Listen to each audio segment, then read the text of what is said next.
The envelope. The rain had been falling since before dawn, thin and cold, turning the cemetery paths into ribbons of black mud.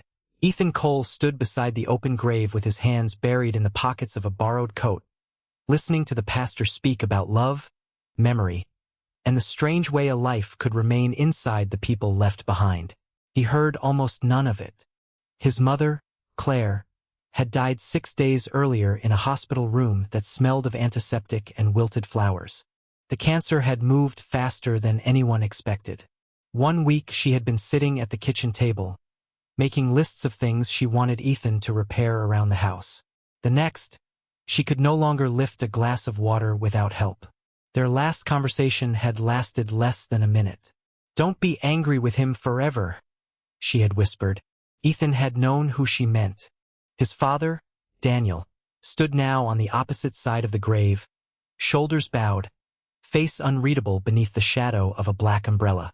Daniel had left when Ethan was 14 and had spent the next 10 years calling on birthdays, sending short messages at Christmas, and pretending distance was the same thing as forgiveness. Ethan looked away. After the burial, people crowded into the old family house with plates of food, folded napkins, and careful voices. Neighbors hugged him. Cousins told stories about Claire's laugh. Someone placed a casserole in the oven and forgot to turn it on. By evening, the house was finally quiet. Ethan carried cups and plates into the kitchen. His father remained in the living room, staring at the empty chair beside the fireplace. For years Claire had sat there every night with a book, one foot tucked beneath her, a pencil resting behind her ear. "You should sleep," Daniel said. "So should you. I thought I might stay here tonight." Ethan stopped at the sink. "Why?" Daniel looked toward the hallway. "Because this was my home too. 20 years ago." The words landed between them. Daniel nodded as if he had expected the blow. "I'll take the sofa," he said. Ethan did not answer. He went upstairs to his mother's bedroom. Her perfume still lingered in the air. A blue cardigan hung from the back of the chair. A half-finished crossword lay on the bedside table. For a moment, the room looked so ordinary that Ethan almost expected her to step out of the bathroom and ask why he was touching her things. He opened the closet and began sorting clothes into piles. Keep, donate, decide later. Behind a stack of shoe boxes, he found a small wooden case. It was locked, but the brass clasp came loose when he pressed it. Inside were old photographs, hospital bracelets, a silver locket, and a sealed cream-colored envelope. His name was written across the front in Claire's handwriting. Ethan. Underneath, in smaller letters, "Open only after I am gone." His chest tightened. He sat on the edge of the bed and broke the seal. Inside was a single sheet of paper. "My dear Ethan, there is something I should have told you years ago. I kept waiting for the right time, but fear has a way of turning years into silence. Before you decide what kind of woman I was, you must find the rest of this letter. I could not keep it here. Your father knows where the first clue begins, but he will lie if you ask him directly. Start with the photograph of the summer house. Look behind the frame. And Ethan, whatever you discover, remember this: you were not my only child. Love always, Mom." Ethan read the final sentence 3 times. "You were not my only child." The house seemed to tilt around him. He emptied the wooden case onto the bed. Most of the photographs showed familiar faces. His mother as a girl, his grandparents, Daniel holding Ethan as a newborn. Then he found one he had never seen. Claire and Daniel stood in front of a small white house beside a lake. They looked impossibly young. Claire held a little girl of perhaps 4 years old. The child had dark hair, a red coat, and one hand wrapped around Claire's neck. On the back, someone had written, "Summer, 1998, before everything changed." Ethan carried the photograph downstairs. Daniel was still in the living room. "Who is she?" His father looked up. The color drained from his face. "Where did you get that? Who is the girl?" Daniel rose slowly. "Ethan, not tonight. My mother wrote that I wasn't her only child." Daniel closed his eyes. "Tell me her name." "I can't." "Can't or won't?" Daniel reached for the photograph, but Ethan pulled it away. Your mother wanted to protect you. From what? Daniel's voice dropped. From the truth. Ethan laughed once, without humor. She told me to find it. He removed the photograph from its frame. Taped to the cardboard backing was a small brass key and a narrow strip of paper. Lake Briar. Number 17. Daniel saw it and whispered, "No." Ethan looked at him. "What's at Lake Briar?" His father's face was no longer guarded. It was frightened. "A house we should have burned to the ground." The house by the lake. Lake Briar was 3 hours north, beyond the factories, suburbs, and flat stretches of winter farmland. Ethan left before sunrise. He did not tell Daniel where he was going, though he knew his father had guessed. The number 17 appeared on a leaning mailbox at the end of a gravel road. Beyond it stood the house from the photograph. Time had hollowed it out. White paint peeled from the walls. Vines climbed over the porch. One upstairs window was broken, and dead leaves had gathered inside the frame like dark feathers. The brass key opened the front door. A damp smell rushed out. Ethan stepped into a narrow hallway where dust covered everything except a set of recent footprints. Someone had been there. He called out, but the house remained silent. The living room contained furniture beneath gray sheets. A child's wooden horse stood near the fireplace. On the wall, pale rectangles marked the places where pictures had once hung. Ethan found an old calendar in the kitchen. It was open to October 1998. Several dates were circled in red. Beside October 14th, Claire had written one word, appointment. Beside October 21st, Anna's birthday, Anna. The name struck him with unexpected force. Upstairs, the first bedroom held an iron bed and empty drawers. The second was painted yellow. Faded stars covered the ceiling. A small wardrobe stood open, containing a red child's coat. The same coat from the photograph. Ethan touched the sleeve. Dust lifted into the air. On the floor beneath the bed, he found a music box shaped like a carousel. The brass key fit the lock on its underside. When he turned it, a slow melody began to play. A hidden compartment opened beneath the horses. Inside was a cassette tape and another envelope. The envelope contained 2 documents, a birth certificate and a newspaper clipping. The birth certificate belonged to Anna Grace Cole, born October 21, 1994. Mother, Claire Elizabeth Cole. Father, Daniel Robert Cole. The newspaper clipping was dated November 3, 1998. Local child missing after lakeside fire. 4-year-old Anna Cole remained missing Tuesday after a fire destroyed part of her family's vacation home near Lake Briar. Authorities believe the child may have wandered into nearby woods during the confusion. Search teams have found no trace of her. Ethan sat down hard on the floor. Anna had not been a secret pregnancy or a child given away before he was born. She had lived with his parents. She had disappeared, and nobody had ever told him. A floorboard creaked behind him. Ethan turned. An elderly woman stood in the doorway holding a flashlight and a heavy walking stick. "You're Claire's boy," she said. "Who are you?" "Martha Vale. I live across the road." "Did you know my mother?" "I knew all of you." "All of us?" Her eyes moved to the birth certificate in his hand. "So she finally told you." "She told me almost nothing." Martha stepped into the room. That was Claire's way. She carried truth like glass, always afraid it would cut someone. "Was Anna my sister?" "Yes." "What happened to her?" Martha looked toward the window. "That depends on whether you want the story the police believed or the one your mother spent 20 years trying to prove." Ethan held up the clipping. "The police said she disappeared during the fire." "The fire started after she disappeared." He stared at her. Martha continued. "I saw a car that night, black sedan, parked at the edge of the woods. I told the police, but Daniel said I was confused." "My father." "He was protecting someone." "Who?" Before Martha could answer, the front door slammed downstairs. Footsteps crossed the hallway. Daniel appeared in the bedroom, breathing hard. "Ethan, we need to leave." Ethan stood. "You knew she was missing before the fire." Daniel's eyes shifted to Martha. "You shouldn't be here."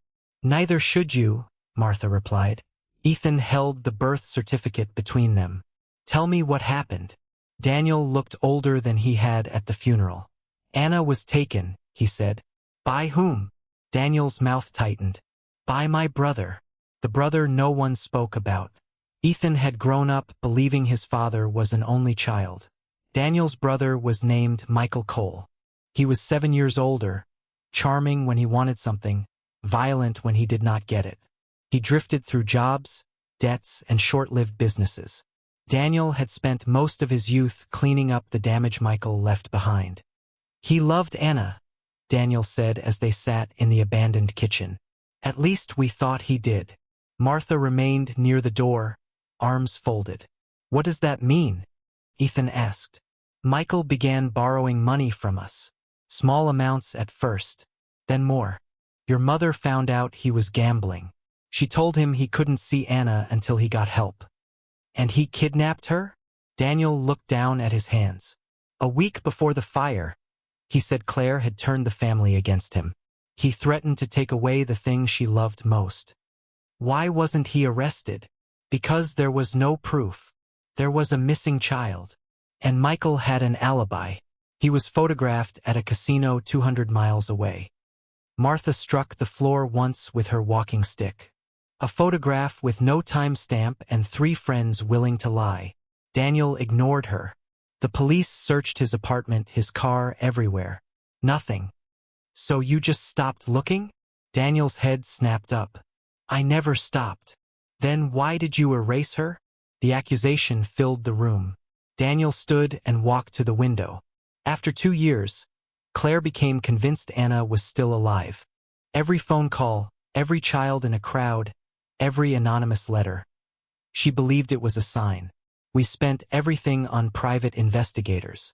We followed false leads across 4 states. Then you were born. Ethan felt a chill. I was born after Anna disappeared? 2 years later. You never told me. Your mother wanted you to have a childhood that wasn't built around a missing person. And you agreed? At first. Martha's expression softened. Claire never agreed. She only pretended. Daniel reached into his coat and placed an old cassette player on the table. The tape in the music box is a recording Claire made after the fire. I hoped she had destroyed it. Ethan inserted the cassette and pressed play. Static filled the kitchen. Then Claire's younger voice emerged, trembling. My name is Claire Cole. It is November 7th, 1998. If anything happens to me, Michael took Anna. Daniel knows more than he is saying. He believes Michael will bring her back if we stay quiet. I don't believe him anymore. The recording stopped. Ethan looked at his father. Daniel's face had gone gray. You knew. I believed Michael had hidden her somewhere safe. He called me 2 days after she vanished. What did he say? He said Anna was alive. He said he would return her if Claire withdrew her statement and stopped the police from investigating him. And did she? Yes. Did he return Anna? No. Ethan stood so quickly the chair fell backward. You helped him. I was trying to save her. You protected him. I thought if the police arrested him, we would never find out where she was. Martha stepped forward. Tell him the rest. Daniel's jaw clenched. Tell him about the money. Ethan looked between them. Daniel spoke quietly. Michael demanded $50,000. Did you pay? Yes. And he disappeared. For several seconds, Ethan could hear only the wind pressing against the walls. Where is he now? I don't know. Martha laughed bitterly. That is another lie. Daniel turned to her. Enough. No, Ethan said. Not enough. Where is Michael? Martha reached into her coat and handed Ethan a folded piece of paper. It was a photocopy of a driver's license. The name read Michael Harris. The photograph showed an older man with Daniel's eyes. He lives in Fairhaven, Martha said. Runs a repair shop near the highway. Daniel grabbed Ethan's arm. You cannot go near him. Ethan pulled away. Why? Because Michael didn't only threaten your mother. Daniel looked at him with naked fear. 3 months ago, he sent her a photograph of you. The photograph. The photograph had been taken outside Ethan's apartment. He was carrying groceries, unaware of the camera. On the back, written in black ink, were 6 words. Some truths should stay buried forever. Daniel had found it among Claire's papers after she entered the hospital. "Why didn't you tell me?" Ethan demanded. "Because you would have done exactly what you are doing now." They drove back separately. Ethan spent the night in his mother's study, surrounded by boxes Daniel had pulled from the attic. There were 20 years of notebooks, receipts, maps, letters, and reports. Claire had documented every lead. At 3 in the morning, Ethan found a folder labeled Harris. Inside were photographs of Michael under different names. Michael Cole, Michael Harris, Michael Grant. Each identity came with a new address and a new business. Claire had followed him for years. One report mentioned a woman named Laura Bennett and a daughter named Emily. Ethan searched the folder until he found a photograph. A teenage girl stood beside Michael in front of a repair shop. She had dark hair, a narrow face, and Claire's unmistakable smile. The date on the photograph was 2013. The girl looked 19. Anna would have been 19. Ethan's hands began to shake. At dawn, Daniel entered the study carrying 2 mugs of coffee. "You found her. You knew about Emily. I suspected.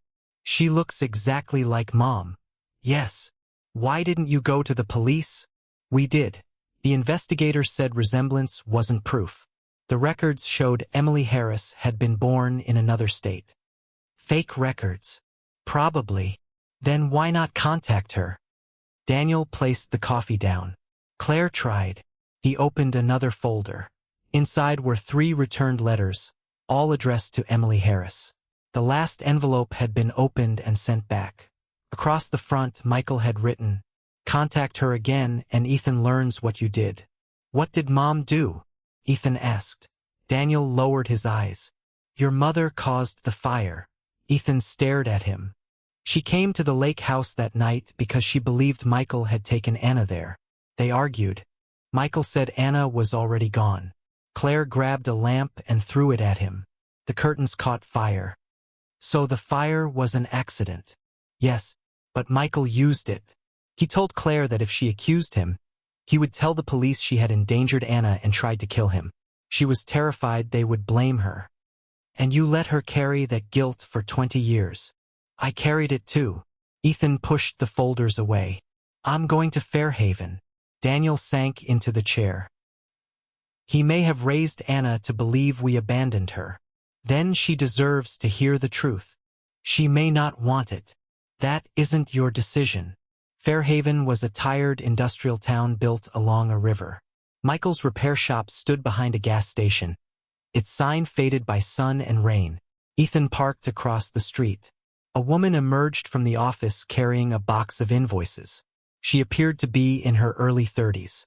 Dark hair, green coat, Claire's smile. Ethan stepped out of the car. "Emily?" She turned. "Yes. My name is Ethan Cole." The box slipped from her hands. For one brief second, recognition passed across her face. Not recognition of him, but of the name. Then Michael appeared behind her. He was broader than Daniel, with silver hair and a mechanic's shirt stained at the sleeves. He looked at Ethan without surprise. "I wondered when Claire would finally send you." "She's dead." Something flickered in Michael's expression. Emily looked between them. "Who is Claire?" Michael stepped forward. "Go inside." "No, Emily." Ethan held out the photograph of Claire with Anna at the lake house. Emily took it. Her face changed. "I've seen this house in my dreams," she whispered. Michael grabbed the photograph from her. "You need to leave," he told Ethan. "Her name is Anna." Emily stared at him. Michael's voice hardened. "Her name is Emily." Ethan did not move. "She is my sister." The silence that followed seemed to stop the whole street. Then Emily said, very softly, "I always knew you weren't my father." Anna's story. They met that evening in a diner 20 miles from Fairhaven. Anna had chosen the place because Michael never went there. She sat opposite Ethan in a corner booth, both hands wrapped around a cup of coffee she did not drink. "I don't remember being taken," she said. "I remember smoke. I remember a woman crying. I remember waking in a motel and Michael telling me my parents were dead." Ethan placed Claire's letter on the table. "She searched for you until the day she died." Anna looked at the envelope but did not touch it. "All my life. Michael told me my mother caused the fire and left me inside. She caused it accidentally. She went there to find you. Why should I believe you? You shouldn't. Not yet." He showed her the birth certificate, newspaper articles, and photographs. Anna examined each one slowly.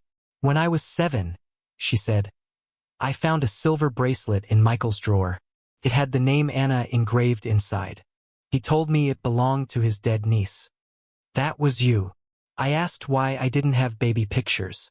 He said they burned." Ethan noticed a pale scar near her wrist. "Do you remember Mom?" Anna closed her eyes. Her voice, "Sometimes. She used to sing when she brushed my hair." Ethan felt tears rise but held them back. "She sang Blue Moon." Anna opened her eyes. For the first time, her guarded expression broke. "Yes." They sat in silence. Then Anna asked, "Why didn't your father stop him?" Ethan told her everything Daniel had confessed. The phone call, the ransom, the false hope, the years of silence. "He chose his brother over me," she said. "He thought he was choosing the fastest way to bring you home. He was wrong." "Yes. And your mother?" "She never forgave herself." Anna looked down at the letter. "Did she forgive him?" "I don't know. Do you?" Ethan thought of the empty years, the birthday calls, the way Daniel had stood beside the grave. "No," he said, "but I'm beginning to understand him." Anna took the envelope. Before she could open it, the diner door swung wide. Michael entered. He crossed the room and stopped at the booth. "You always were stubborn," he said to Ethan. Anna stood. "Tell me the truth." Michael's face softened when he looked at her. "I raised you. I fed you. I sat beside your bed when you were sick. That is the truth." "Did you take me?" "I saved you." "From whom?" "From a mother who nearly burned you alive and a father too weak to protect anyone." Ethan rose. "You kidnapped a 4-year-old child." Michael ignored him. "Claire wanted to control everything. Daniel let her. I was the only person who saw what they were doing to you." "What were they doing?" Anna asked. Michael hesitated. "Loving her," Ethan said. Michael's eyes hardened. "You know nothing." "I know you demanded money. I needed money to disappear. You threatened them for 20 years. I protected the life I built." Anna's voice trembled. "My life was built on a lie." Michael looked at her with something close to panic. "Come home. We can talk." "No, Emily. My name is Anna." Michael reached for her arm. Ethan stepped between them. The diner manager called the police. Michael released her. Before leaving, he leaned close to Ethan. "Ask Daniel why Claire was at the lake house before I arrived." Then he walked out. Anna looked at Ethan. What did he mean? Ethan did not know. But back at the family house, Daniel did. Claire had gone to the lake house that night because she planned to leave Daniel. "She had packed Anna's clothes," Daniel said. "She was taking her away from me." The last confession. Daniel sat at the kitchen table beneath the yellow light where Claire had once paid bills, written grocery lists, and hidden a life's worth of secrets. "She was leaving because of Michael?" Ethan asked. "Partly. Mostly because of me." Daniel explained that before Anna disappeared, he had borrowed money from Michael to keep his construction business alive. When the business failed, Michael began using the debt as leverage. Daniel signed documents he did not understand. Some were fraudulent. "Claire discovered it," he said. "She believed Michael would eventually destroy us. She told me to go to the police. I refused. So she took Anna. She planned to stay at the lake house for one night and then go to her sister's home. Michael followed her. They argued. He took Anna before Claire arrived. Then why was Anna's coat still there? Michael dressed her in different clothes. Anna sat across from him, motionless. Did you know Michael had taken me before the fire? She asked. Daniel's eyes filled. Not until he called. And after he called, you paid him. Yes. Then you told the police your neighbor was confused. I thought Michael was watching. I thought any pressure would make him disappear forever. Anna stood and walked to the window. You were afraid, she said. Yes. I was 4. Daniel covered his face. Ethan had imagined this confrontation as an explosion. Instead, it unfolded quietly, with each truth stripping something away. Anna opened Claire's letter. There were only a few lines. My Anna, if this reaches you, then Ethan found you when I could not. I need you to know that I did not stop searching. Not for one day. I failed to protect you, but I never chose to lose you. Your father made a terrible decision because he was afraid. I spent years hating him for it, until I understood that fear had ruled me too. Do not let our failures decide the rest of your life. You owe us nothing. Not forgiveness, not love, not even your name. But if there is room in your heart for one truth, let it be this. You were wanted every day you were gone. Mom. Anna finished reading and pressed the page to her chest. Daniel began to cry. I'm sorry, he said. I know it means nothing. It means something, Anna replied. It just doesn't fix anything. No. She looked at him. Did you love me? More than I knew how to survive. Then why did you never come for me? I did. I went to Michael's house in 2004. I saw you through the window. You were laughing. He told me if I came back, he would tell you Claire tried to kill you. He said he would run again. Anna stared at him. You saw me? Yes. And you walked away? Daniel nodded. Anna left the room. Ethan followed her onto the porch. Snow had begun to fall, catching in her hair. I don't know what I'm supposed to feel, she said. You don't have to know tonight. He saw me and left. He believed he was protecting you. Everyone keeps using that word. Ethan had no answer. A car stopped at the end of the driveway. Michael stepped out. He held a gun. Daniel appeared behind them and froze. Michael walked toward the porch. Anna, get in the car. She stepped behind Ethan. No. Michael raised the gun not at Ethan but at Daniel. This was always your fault, he said. Daniel moved slowly in front of his children. You want to blame someone? He said. Blame me, but let them go. Sirens sounded in the distance. Ethan realized Daniel must have called the police after Michael left the diner. Michael's hand shook. Anna stepped forward. You didn't save me, she said. You stole me. Michael's face crumpled. For a moment, he was not a villain or a monster. He was an old man watching the lie that had defined his life collapse in front of him. The gun lowered. Police lights washed the snow blue and red. Michael dropped the weapon. As officers pulled his hands behind his back, he kept looking at Anna. I was your father, he said. Anna's voice was almost a whisper. No, you were the man who made sure I never knew mine. The letter she finally sent. 6 months later, the lake house was sold. Ethan and Anna returned one final time to empty the remaining rooms.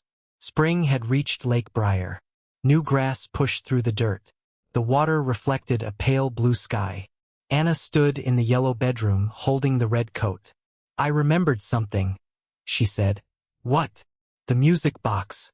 Mom used to wind it when I couldn't sleep. Ethan smiled. She kept it here for you. They had learned more since Michael's arrest. He had pleaded guilty to kidnapping, extortion, fraud, and identity-related crimes. The false birth records had been created through a friend who worked in a county office. Laura Bennett, the woman listed as Anna's mother, had been Michael's girlfriend. She had left when Anna was 8 and died years later without telling anyone the truth. Michael had convinced himself that raising Anna erased the crime of taking her. It did not. Daniel moved into a small apartment near Ethan. He and Anna met once a week in public places. Coffee shops, parks, quiet restaurants. Their conversations were awkward and often painful. Some weeks Anna canceled. Daniel never complained. Forgiveness did not arrive as one dramatic moment. It appeared in smaller things. Anna allowed Daniel to show her photographs from childhood. Daniel told her stories about Claire before grief changed her. Anna laughed once at a memory of herself throwing peas across the kitchen, and Daniel had to look away. Ethan watched them build something fragile, not the relationship they should have had, but perhaps the only one still possible. At the lake house, he removed the final box from the closet. Behind it, scratched into the wood, were 2 sets of height marks. Anna, age 3. Anna, age 4. Below them, in newer handwriting, Ethan, someday. Anna touched the final line. She believed you would come here. Maybe she hoped both of us would. They carried the box outside. Before leaving, Anna walked to the edge of the lake and removed Claire's letter from her coat pocket. She had read it so often the folds were beginning to tear. I wrote one back, she said. She handed Ethan a page. Dear Mom, I wish you had found me. I wish Dad had been braver. I wish Michael had loved me enough to return me instead of keeping me. For a long time, I thought learning the truth would tell me who I was. Didn't. It only gave me more people to be angry with. But Ethan says anger can be a room you visit without choosing to live there. I am trying to leave that room. I kept the name Anna. Not because Michael was right to take it from me, and not because you gave it to me. I kept it because I chose it. I met my brother. You would like the man he became. I met my father too. I am not ready to forgive him, but I am ready to let him try. You said I owed you nothing. So this is not payment. It is only something I think you waited a long time to hear. I know you wanted me. Your daughter, Anna. Ethan returned the letter. What will you do with it? Anna folded it carefully and placed it inside the music box. Leave it here. For the new owners? No, she smiled. For her. They closed the door of the lake house and walked down the porch steps. Daniel waited beside the car. He had not entered the house. Anna stopped a few feet from him. I found the height marks, she said. Daniel nodded. Your mother made them. She wrote Ethan's name beneath mine. She always believed he would bring you home. Anna looked at Ethan. Then she turned back to Daniel. I'm not home, she said. Not yet. Daniel's face tightened, but he nodded. Anna continued. But I'm tired of running from places just because they hurt. She opened the back door of the car. Daniel hesitated. Would you like me to drive? No, she said. Ethan drives too fast. For the first time, all 3 of them laughed. It was not a perfect ending. Claire was still gone. 20 years could not be returned. Childhood photographs could not be recreated. Trust could not be demanded. But as the car pulled away from Lake Briar, Anna looked back only once. The house grew smaller behind them until it disappeared among the trees. Some families are held together by blood, others by truth. The Cole family had nearly been destroyed by both. What saved them was something quieter. A letter hidden in a wooden box. A brother who refused to stop asking questions. A daughter who chose her own name. And a mother who, even in death, finally found a way to send the words she had carried for 20 years.